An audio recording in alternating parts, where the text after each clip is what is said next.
આજે અધિક માસની પવિત્ર પદ્મિની એકાદશીનો પર્વ ઉજવાઈ રહ્યો છે। 3 વર્ષે એક વખત આવતી આ એકાદશીનું વૈષ્ણવ પરંપરામાં વિશેષ મહત્વ માનવામાં આવે છે। માન્યતા છે કે આ દિવસે ભગવાન વિષ્ણુ અને ભગવાન શિવની આરાધના કરવાથી અક્ષય પુણ્યની પ્રાપ્તિ થાય છે અને મૃત્યુ બાદ વૈકુંઠ ધામ પ્રાપ્ત થાય છે। તો ચાલો જાણીએ પદ્મિની એકાદશીનું મહત્વ અને તેની પૂજા વિધિ વિશે। જજાગ્રતો દૂર મુદૈતિ દૈવં તદુસુપ્તસ્ય તથૈવૈતિ દુરંગમન જ્યોતિખાન જ્યોતિરેકંતન મે મનઃ શિવ સંકલ્પમસ્તુ।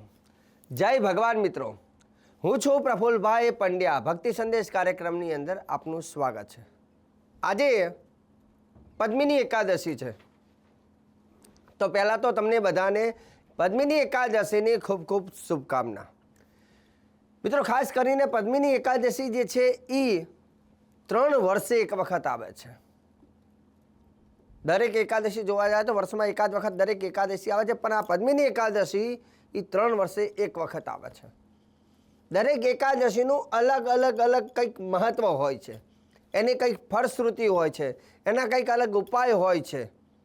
પણ આ પદ્મિની એકાદશી એ અધિક માસમાં આવે છે, અને પહેલો તો કે માસનું નામ જ છે અધિક માસ, વધારાનો માસ, અને એમાં એ પુરુષોત્તમ માસ। ભગવાન પુરુષોત્તમ ભગવાને આ માસને પોતાનું નામ આપ્યું છે, અને પુરુષોત્તમ માસમાં આવનારી આ પદ્મિની એકાદશી એ બધા કરતાં કંઈક અલગ ફળ આપે છે। તો પદ્મિની એકાદશી વિશે એવું કહેવાય છે કે યુધિષ્ઠિર રાજા ભગવાન કૃષ્ણને પ્રશ્ન કરે છે કે હે મધુસૂદન, હે ઠાકોરજી, હે કૃષ્ણ, મને દરેક એકાદશીનું મહાત્મા તો તમે મને જણાવ્યું, પરંતુ જે અધિક માસમાં આવનારી આ પદ્મિની એકાદશીનું મહાત્મા મને કહો કે આ એકાદશીના નિયમ શું છે, આ એકાદશીનું વ્રત કેવી રીતે કરવું, આ એકાદશીથી કેવા ફળોની પ્રાપ્તિ થાય છે। અને ત્યારે ભગવાન કૃષ્ણ કહે છે કે હે યુધિષ્ઠિર રાજન, શૃણુ રાજન પ્રવક્ષ્યામિ, હે રાજન તું સાંભળ, હું તને પદ્મિની એકાદશીનું મહત્વ કહું છું। એવું કહેવાય છે કે અધિક માસમાં 2 એકાદશી આવે છે, જે એક છે પદ્મિની એકાદશી અને એક છે પरमा એકાદશી। પદ્મિની એકાદશી જે છે પરમ પદને પ્રાપ્ત કરાવવાવાળી એકાદશી છે।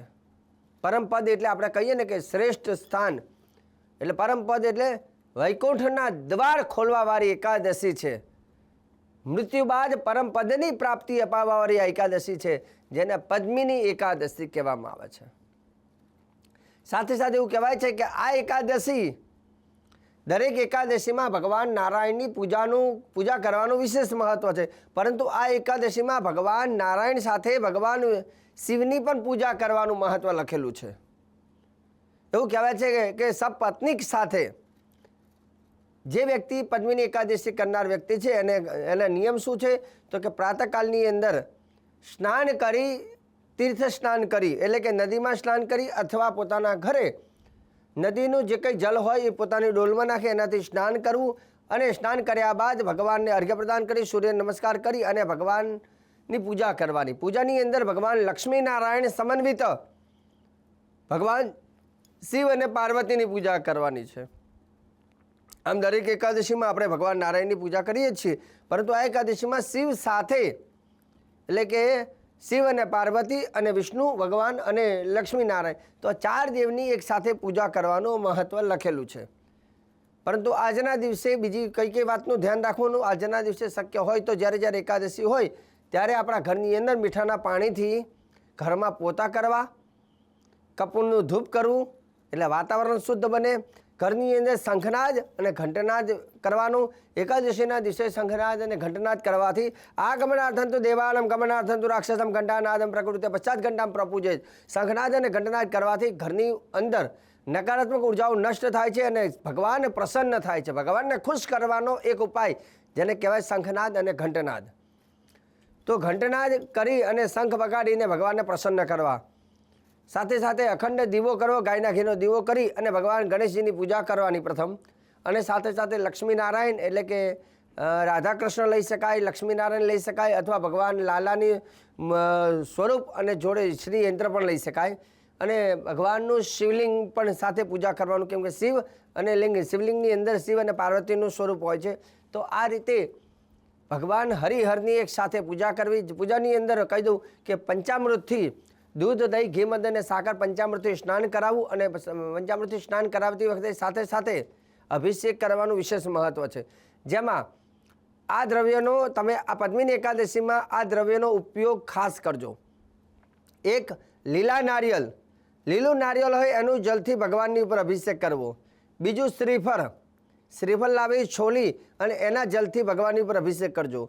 ત્રીજું નારંગી, નારંગીનો જ્યુસ, એનો રસ કાઢીને ભગવાનની ઉપર અભિષેક કરજો. અને ચોથું છે બીજોરું. બીજોરું પણ એક પ્રકારનું એક ફળ છે, તે ખાસ કરીને શાક માર્કેટમાં તમે જશો તો ત્યાંથી બીજોરું તમે કહેશો તો તમને મળી જશે. બીજોરાનું જે રસ હોય એ અર્ક, એ ભગવાનની ઉપર અભિષેક કરી શકાય. તો આ 4 દ્રવ્યનો અભિષેક પદ્મિની એકાદશીના દિવસે કરવાથી વિશેષ લાભ થાય છે. બીજું આનાથી આગળ શું કરી શકાય તો કે ભગવાનને ખાસ કરીને ચંદનથી, ચંદનવાળું જલ ભગવાન ઠાકોરજી ઉપર અર્પણ કરવાનું, ભસ્મવાળું જલ ભગવાન ભોલેનાથ ઉપર અર્પણ કરી ભગવાનને સ્નાન કરાવી પછી ભગવાનની પૂજા કરવાની છે. ભગવાનને તિલક, અક્ષત, પુષ્પ, પછી ધૂપ, પ્રસાદ અને પુષ્પમાલિકા ભગવાનને અર્પણ કરી અને ભગવાનને પ્રસાદ અર્પણ કરવાનો છે. મેવાનો પ્રસાદ આજના દિવસે ભગવાનને ધરાવી શકાય. સાથે સાથે વિશેષ ફળોની પ્રાપ્તિ માટે શું કરી શકાય તો કે વિષ્ણુ સહસ્ત્ર. એવું કહેવાય છે કે પદ્મિની એકાદશીના દિવસે વિષ્ણુ સહસ્ત્ર કરવાથી એનું અનેક ગણું પુણ્ય મળે છે, કેમ કે અધિક માસમાં જ આ એકાદશી છે, એટલે અધિક બધી વસ્તુ વધારે ફળ આપે છે. તો વિષ્ણુ સહસ્ત્રનો પાઠ 11 પાઠ વિષ્ણુ સહસ્ત્રના કરવા શુભ પરિણામ આપે છે. જો કદાચ વિષ્ણુ સહસ્ત્રનો પાઠ કરતાં તમને સંસ્કૃતમાં વાંચતા ન ફાવે તો એના જે 1000 નામ છે, વિષ્ણુ સહસ્ત્ર, વિષ્ણુ એટલે વિષ્ણુ અને સહસ્ત્ર કહેતા 1000, તો ભગવાનના 1000 નામનો શ્લોક પણ હોય છે અને એના નામ પણ હોય છે. તો તમને જો શ્લોક ફાવે તો શ્લોક બોલવાના, અને શ્લોક ન ફાવે તો નામ બોલવાના, પણ 1000 નામ બોલી શકાય. સાથે સાથે એવું કહેવાય છે કે વિષ્ણુ સહસ્ત્રનો પાઠ કરવાનો. વિષ્ણુ સહસ્ત્રનો પાઠ કરતી વખતે જો તુલસીના દલ એટલે કે તુલસીના પાન પણ તમે એક નામની પાછળ એક તુલસીનું પાન ચડાવી શકતા હોય તો 1000 તુલસીના પાન લેવાના અને 1000 નામની પાછળ 1000 તુલસીના પાન ભગવાનને અર્પણ કરવાના. કે વિષ્ણુ સહસ્ત્ર કર્યા બાદ ભગવાનની આરતી કરવાની અને ભગવાનની કથા જે છે પદ્મિની એકાદશીની કથા શ્રવણ કરવાની. હવે પદ્મિની એકાદશીની કથા જે છે એ પણ એની પુસ્તકમાં આવે છે કથા. એ પુસ્તકમાં કથા આપ વાંચી શકો છો, અને નહીં તો તમે ગૂગલમાં પણ ગમે તે રીતે કંઈક સર્ચ કરી અને એ કથા પણ આજે ઓનલાઈન પણ આપણને સાંભળવા મળે છે, તો એને શ્રવણ કરીને પણ તમે આ કથાનું પૂર્ણ કરી શકો. હવે રહી વાત કે ભગવાનનો મહામંત્રની વાત છે. પદ્મિની એકાદશીમાં ભગવાનનો મહામંત્ર જે છે, આ મહામંત્રની તમે શક્ય હોય તો 11 માળા ચોક્કસ આજના દિવસે કરજો. ભગવાનનો મહામંત્ર જે છે, ઓમ નારાયણાય વિદ્મહી, નારાયણનો નારાયણ ગાયત્રી મંત્ર, નારાયણ ગાયત્રી મંત્ર આ છે નારાયણનો મહામંત્રમાં. ઓમ નારાયણાય વિદ્મહે વાસુદેવાય ધીમહી તન્નો વિષ્ણુ પ્રચોદયાત. આ ભગવાનનો નારાયણ ગાયત્રી મંત્ર છે.